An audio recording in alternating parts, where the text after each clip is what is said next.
அலை கோதுகின்ற கை நண்பன் கை. நாம் என்ன சாதனை செய்தாலும் அது நண்பன் தருகிற நம்பிக்கை.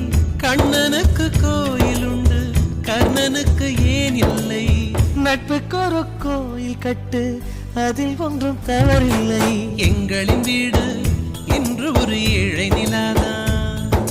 எங்கள் பின்னால் நட்புக்கு ஒரு தாஜ்மஹால்.